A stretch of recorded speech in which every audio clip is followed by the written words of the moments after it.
Hello friends, ELF की जानब से मैं हूं मोहम्मद असद इलियास नजम। इस वीडियो में मैं आपको पढ़ाऊंगा सिस्टम के बारे में। दोस्तों, इस वीडियो में हम पढ़ेंगे व्हाट इज़ सिस्टम, सिस्टम क्या होता है, why we need a system, system की ज़रूरत क्यों पेश आती है, what are some basic components of a system, system के कुछ बेसिक कंपोनेंट्स कौन कौन से हैं, phases to develop a system, system को डेवलप करने के लिए कौन कौन सी फेजेस होती हैं। Are phases working in companies, mean क्या हुआ कि वो जो फेजेस हमें पढ़ाई जा रही हैं वो कंपनीज में रियल टाइम पे काम कर रही हैं या नहीं। दोस्तों, इन तमाम तर क्वेश्चंस के आंसर मैं इसी वीडियो में करूंगा। तो आगे जाने से पहले दोस्तों, आप लोगों से एक रिक्वेस्ट है कि आप मेरे चैनल को लाइक एंड सब्सक्राइब कर दें ताकि मुझे पता चल जाए कि आप लोगों के लिए ये वीडियोस बहुत फ़ायदेमंद हैं और मुझे ये मोटिवेशन मिले और मैं इस तरह की वीडियोस हमेशा के लिए बनाता रहूं। तो चलते हैं, इन सब चीज़ों को देखते हैं वन बाय वन। सबसे पहले है सिस्टम। सिस्टम क्या होता है? Combination of some related components that interact with each other to perform some specific task. Mean क्या हुआ, कुछ रिलेटेड कंपोनेंट्स मिलें और वो आपस में इंटरेक्ट करें, इंटरेक्ट करने के बाद कोई स्पेसिफिक ख़ास किस्म का टास्क परफॉर्म करें, उसे हम कहते हैं सिस्टम।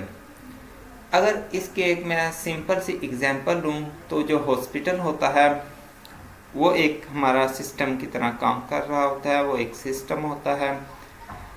एक पेशेंट आता है, अगर तो वो एमरजेंसी में है, मीन क्या उसकी हालत ज़्यादा ख़राब है, उसे एमरजेंसी वार्ड में भेज दिया जाता है। अगर वो ज़्यादा हालत ख़राब नहीं, नॉर्मल है, उसे चेकअप करवाना है तो नॉर्मल वाली साइड पे भेज दिया जाता है। उसके बाद जो स्पेशल फील्ड्स होती हैं, मीन हार्ट पेशेंट है तो उधर चला जाए। अगर कोई नॉर्मल आम सी कोई वो फीवर वगैरह है उससे, तो वो उधर चला जाए। तो क्या हुआ कि वो आगे से सिस्टम के अंदर काम होता रहा। हर जो मरीज़ है वो अपने अपने रेलेवेंट डॉक्टर के पास पहुंचता रहा। वहाँ पे जाकर क्या हुआ, एक इंटरेक्शन हुई। इंटरेक्शन क्या हुई, मरीज़ जो था उसे डॉक्टर ने चेक किया। चेक करने के बाद मरीज़ ने भी कुछ बताया होगा कि मुझे ये है या फीवर होता है, या कोई भी उसने अपने बारे में बताया होगा और डॉक्टर ने उसके बारे में कुछ जज किया। वहाँ पे इंटरेक्शन हुआ और एंड पे डॉक्टर ने उसको एक रिज़ल्ट दिया कि आपको ये वाली मेडिसिन यूज़ करनी चाहिए या ये वाला आपको ऑपरेट करवाना चाहिए। ये एक सम स्पेसिफिक टास्क था कि मरीज़ का जो है ना चेकअप वगैरह होता है, उसके बाद उसका अगर ऑपरेट होना है वो होता है। मीन क्या है कि जो मरीज़ है एक, उसको ठीक करने के लिए कोशिश की जाती है हॉस्पिटल में। ये हमारा एक स्पेसिफिक टास्क है। वहाँ पे इंटरेक्शन भी होती है और रिलेटेड कंपोनेंट्स मिलते हैं, तो ये तमाम तर काम होता है। मीन मरीज़ होते हैं, डॉक्टर्स होते हैं और डिफरेंट किस्म की मशीनरी होती है। इसके अलावा कुछ जो इंस्ट्रूमेंट्स हमें चाहिए होते हैं वो वहाँ पे होते हैं जी, जो सारी चीज़ें मिलकर एक सिस्टम बनाती हैं। अब देखें, system created to solve a problem. Mean क्या हुआ, सबसे पहले एक प्रॉब्लम होती है जिसके लिए एक सिस्टम बनाया जाता है। बगैर किसी प्रॉब्लम के कोई सिस्टम नहीं बनता। या तो उस प्रॉब्लम के बारे में सिस्टम बना हुआ होता है जो उसे प्रॉपरली सॉल्व नहीं कर रहा होता, तो वो भी एक सिस्टम के बारे में हम बना सकते हैं कि उस सिस्टम को एज ए कंपटीटर मान लिया जाए और उसके लिए एक बेहतर सिस्टम बनाया जाए ताकि यूज़र्स को, जो भी हमारे यूज़र्स हैं, उनको ज़्यादा से ज़्यादा अच्छा फ़ायदा पहुंच सके। वो भी एक सिस्टम हो सकता है। या फिर कोई नई प्रॉब्लम अकर हुई है, उसके लिए एक सिस्टम बनाया जाए, वो एक अलग से सिस्टम हो सकता है। मीन क्या है कि अगर मैं अभी बात करूं COVID-19 की, कोरोना वायरस 19 जिसे कहा जाता है, अब ये आया है। इसके लिए अब एक बहुत ही अजीब सी सूरत हाल है कि आपस में आपने मिलना भी नहीं है, क्योंकि अगर पेशेंट डॉक्टर के पास जाता है तो ये 90% या 100% जो है चांसेस हैं वो डॉक्टर को भी हो सकता है।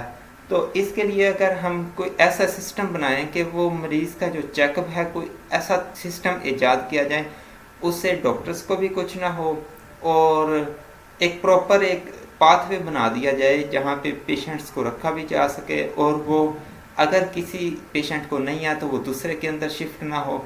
इस किस्म का अगर कंसेप्ट ले लिया जाए, इसके लिए एक सिस्टम बनाया जाए, ये भी हमारा एक सिस्टम होगा। तो दोस्तों अब चलते हैं आगे, क्योंकि इस चीज़ को हम डिटेल में पढ़ेंगे, लेकिन आने वाली वीडियो में सिस्टम कंपोनेंट्स, हर सिस्टम के लिए कुछ कंपोनेंट्स रिक्वायर होते हैं। तो कंप्यूटर सिस्टम में कंप्यूटर सिस्टम को भी इंटरेक्ट करवाने के लिए, उसको बनाने के लिए कुछ चीज़ें रिक्वायर होती हैं। वो कौन कौन सी चीज़ें हैं उनको देखते हैं वन बाय वन। सबसे पहले होता है आपका हार्डवेयर।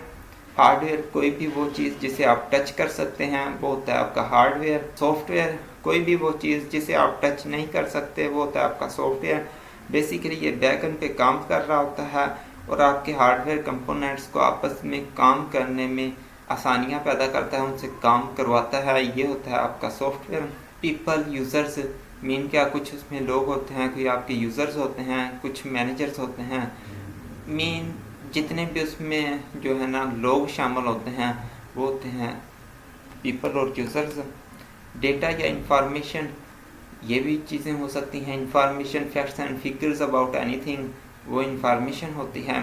किसी चीज़ के बारे में जो कुछ आपको पता है वो आपकी इंफॉर्मेशन होता है। कम्युनिकेशन सेटअप, उन चीज़ों को आपस में इंटरेक्ट करवाने के लिए आपको एक सेटअप चाहिए होता है जिसे हम कहते हैं कम्युनिकेशन सेटअप। जिस तरह अगर मैं कंप्यूटर की बात करूं तो उसमें डिफरेंट किस्म की बसेस, वायर्स वगैरह लगी होती हैं जो एक हार्डवेयर से दूसरे हार्डवेयर के साथ कनेक्ट होती हैं। इसी तरह कोई भी आप सिस्टम बना रहे हैं उसमें कम्युनिकेशन सेटअप लाजमी होता है। अगर COVID की मैं बात कर रहा था, जो एक हम सिस्टम बनाने जा रहे हैं, तो उसमें देखा जाए तो डॉक्टर ने पेशेंट के साथ कांटेक्ट करना है तो वो उसे पता चलेगा ये पेशेंट आया है, या उसको जो उनसी मेडिसिन देनी है उसके लिए जो उनसी एहतियाती तदाबीर हैं वो नर्सिस को जो है बतानी है। वो तमाम तर कम्युनिकेशन ही होगी। मरीज़ बताएगा कि मुझे ये है, वो फ़ोन कॉल भी हो सकती है, वीडियो कॉल भी हो सकती है, कोई भी वे होगा। तो मीन क्या, वो कम्युनिकेट तो होगा कोई ना कोई बंदा एक दूसरे के साथ, तब भी वो सिस्टम चलेगा। इस तरह तो सिस्टम चल ही नहीं सकता।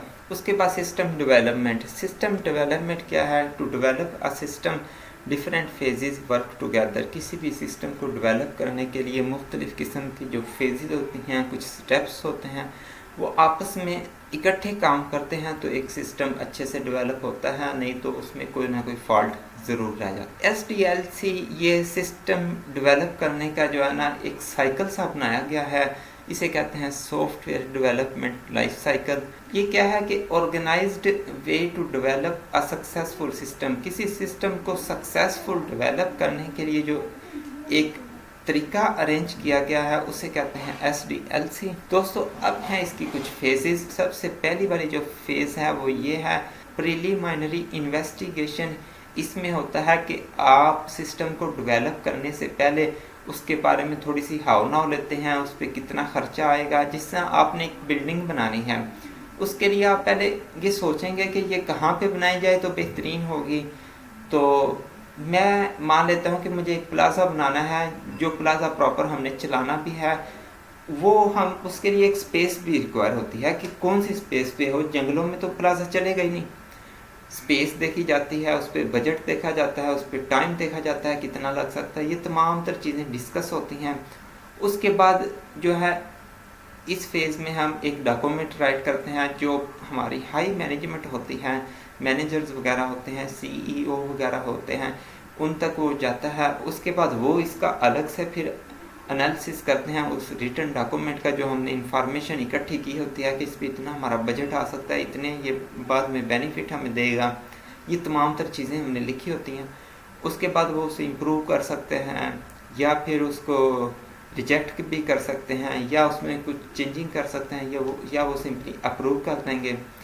तो ये पूरे का पूरा जो प्रोसेस है उस चीज़ के बारे में हाउ नाउ करना, पहले एक रफ सा जो है ना देखना कि ये बन भी सकती है या इसमें कितना कितना खर्चा है, ये कंपनी के पास है या नहीं इतना इन्वेस्टमेंट, उस चीज़ के बारे में जो इंफॉर्मेशन इकट्ठी हुई है उसके बाद जो है एक डॉक्यूमेंट राइट करके हम उन्हें हायर मैनेजर्स को भेज देते हैं, वो उसे अप्रूव कर देते हैं। तो ये पूरे का पूरा एक प्रोसेस होता है। इस स्टेप में दूसरा स्टेप होता है एनालिसिस।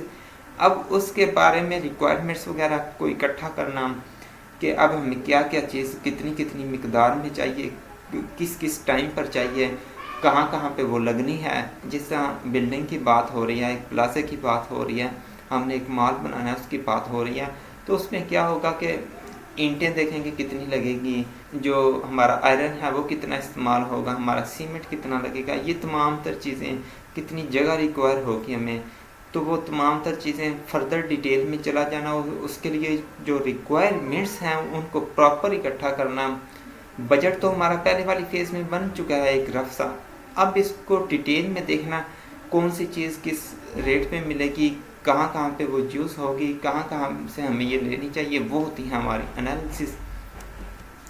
उसके बाद हम उसका एक डिज़ाइन करते हैं। डिज़ाइन क्या होता है कि जिस तरह एक बिल्डिंग बनानी है तो उसका एक नक्शा हम बनाएंगे। जो नक्शा बनाया जाता है उसे कहते हैं डिज़ाइन। वो आप पेपर पे भी बना सकते हैं, कंप्यूटर सिस्टम है कोई तो वो कंप्यूटर में आपके जो इलस्ट्रेटर वगैरह है इस पे वो ग्राफिक डिज़ाइनर्स वगैरह जो हैं वो उसका वो बनाते हैं। जिस तरह एक वेबसाइट की बात करूँ फेसबुक की, तो इस पेज पे क्लिक हो तो ये वाला पेज ओपन हो, ये इस तरह का एक डिज़ाइन जो हम बनाते हैं। अगर आप कोई माल वगैरह बनाना चाह रहे हैं तो उसका जो नक्शा हम बनवाते हैं वो होता है हमारा डिज़ाइन। अब डिज़ाइन तो हमारा कंप्लीट हो गया, अब हमने कोडिंग करनी है। कोडिंग क्या चीज़ होती है कि आपने जो माल बनाना है या आपने एक फेसबुक टाइप का एक वेबसाइट बनानी है, उसके लिए जो है ना काम शुरू कर देना।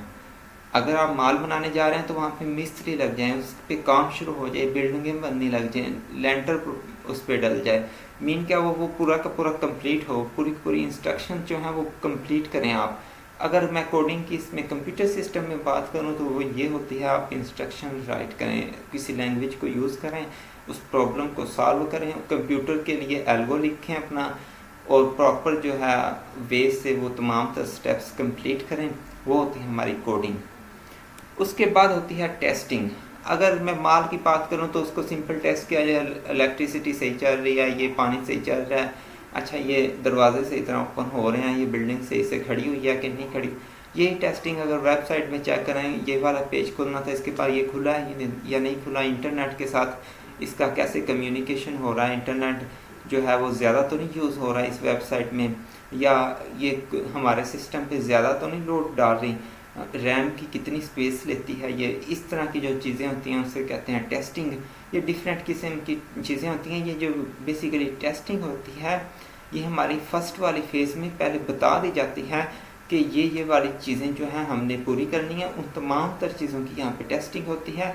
और याद रहे ये तमाम तर स्टेप्स 1 बाय 1 और इसी फ्लो में होने होते हैं। ये नहीं हो सकता आप टेस्टिंग पहले कर लें और एनालिसिस बाद में करें, या कोडिंग पहले कर लें या डिज़ाइन बाद में करें, ये बिल्कुल भी नहीं होगा। इन्होंने इस वे में ही होना होता है जिस वे में ये राइट किए गए हैं। उसके बाद इम्प्लीमेंटेशन। अब क्या है कि अगर माल है तो उसकी ओपनिंग कर दो, अगर आपका सॉफ्टवेयर है तो या आपकी वेबसाइट है जिसका मैंने फेसबुक, उसको पब्लिश कर दो। ये होती है आपकी इम्प्लीमेंटेशन। रियल वर्ल्ड में यूज़र्स तक वो चीज़ पहुँचा देना, उसे कहते हैं इम्प्लीमेंटेशन। अगर कोई हॉस्पिटल है तो उसकी ओपनिंग कर दो, जिसका कोरोना वायरस के लिए हमने एक बनाने का बात किया था, तो उसकी ओपनिंग कर दो। ठीक है, अब जो है ना काम शुरू हो गया, मरीज़ जो है यहाँ पे आ सकता है, डॉक्टर अवेलेबल होगा, ये वाली जो चीज़ें होती हैं इसे कहते हैं इम्प्लीमेंट। रियल वर्ल्ड में काम को कर देना। मेंटेनेंस क्या है, कोई भी चीज़ जो बनती है उसमें बाद में चेंजिंग ज़रूर करनी पड़ती है। या तो आपको चेंजिंग की कई सूरतें हाल हो सकती हैं। एक तो सूरत हाल ये हो सकती है कि आप अपने कंपटीटर्स को देखकर उसको तब्दील करते हैं कि हमारा कंपटीटर ये चीज़ इम्प्रूव कर रहा है अपने अंदर, तो ये हमें भी करनी चाहिए, नहीं तो हमारी वैल्यू कम हो जाएगी। और दूसरी ये हो सकती है कि कोई टेस्टिंग में आपसे कोई फॉल्ट रह गया है, या उस चीज़ के लिए आपने टेस्टिंग की ही नहीं, वो वैसे ही रह गया है, और बाद में जब वो यूज़र्स के पास गए तो वो चीज़ सामने आई। अब होता पता कि अक्सर सॉफ्टवेयर में, क्योंकि वो टेस्टिंग कुछ लिमिट तक की जाती है, 100 लोग एक दफ़ा चला लेंगे एक वेबसाइट को या 200, जब वो रियल वर्ल्ड में जाती है, जब उस पर टनों के हिसाब से यूज़र्स आते हैं, तो तब जाके वो जो है ना लोड होती है देर से, और डिफरेंट किस्म की तब प्रॉब्लम्स आती हैं। मीन क्या है, इंटरनेट ज़्यादा कंज्यूम करने लग जाएगी, या डाटा बहुत देर से आएगा आपके पास, लोड होने में टाइम ज़्यादा लगेगा। इस तरह की जो चीज़ें बाद में नज़र आती हैं ना, वो वाली मेंटेनेंस होती है। या फिर आप कंपटीटर को देख के कर सकते हैं, या टेक्निकली आप उसे इम्प्रूव कर सकते हैं वो क्या हो सकती है कि दौर चेंज हो गया। जिस तरह 2000 में जो चीज़ बनी थी अब 2020 में वो बिल्कुल चेंज हो चुकी हुई होती है। एक नई जो है इनोवेशन आ जाती है, नई टेक्नोलॉजी आ जाती है, टेक्नोलॉजी के हिसाब से भी आपको देखना पड़ जाता है, उसमें तब्दीली करनी पड़ जाती है।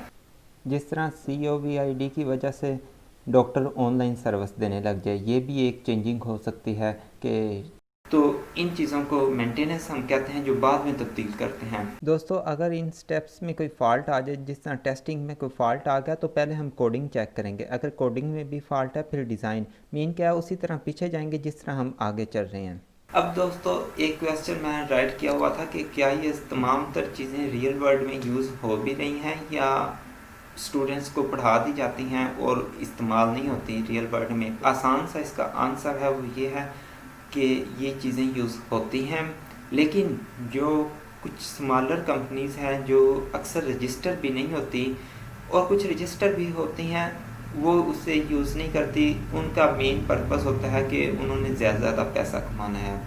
मैं ये बात कर रहा हूँ कंप्यूटर साइंस की फील्ड में, क्योंकि मैंने इसमें काम किया है, अभी भी कर रहा हूँ।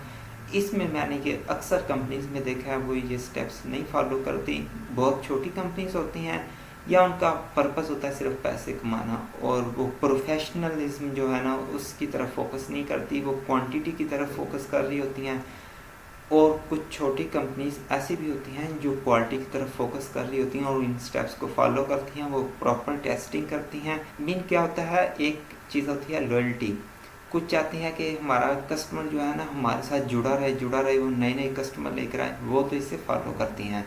कुछ का इस साइड पे ध्यान नहीं होता, वो सिर्फ कहती हैं चलो जो कस्टमर आया इससे पैसे निकालें, बाद में देखी जाएगी। वो बिल्कुल भी इसको फॉलो नहीं करते, ये डिपेंड करता है कंपनी पे। तो दोस्तों आज का लेक्चर तो हुआ ख़त्म। अगर तो आप लोगों को ये नोट्स चाहिए मेरे या ये बुक चाहिए ICS computer science first year की जो पंजाब टेक्स्ट बुक है IT सीरीज़ वालों की, यही KPK में चल रही है, यही सिंध बोर्ड में चल रही है, तो अगर तो ये बुक आपको चाहिए है तो तभी आप मुझे ईमेल कर सकते हैं, या नोट्स चाहिए हैं तभी मुझे आप ईमेल कर सकते हैं। और आप लोगों ने मुझे ईमेल करना है easylearningflag@gmail.com पे और टाइटल में लिख देना है कि मुझे ICS फर्स्ट ईयर की बुक चाहिए या कौन से वाले नोट्स चाहिए, कौन से वीडियो वाले नोट्स चाहिए।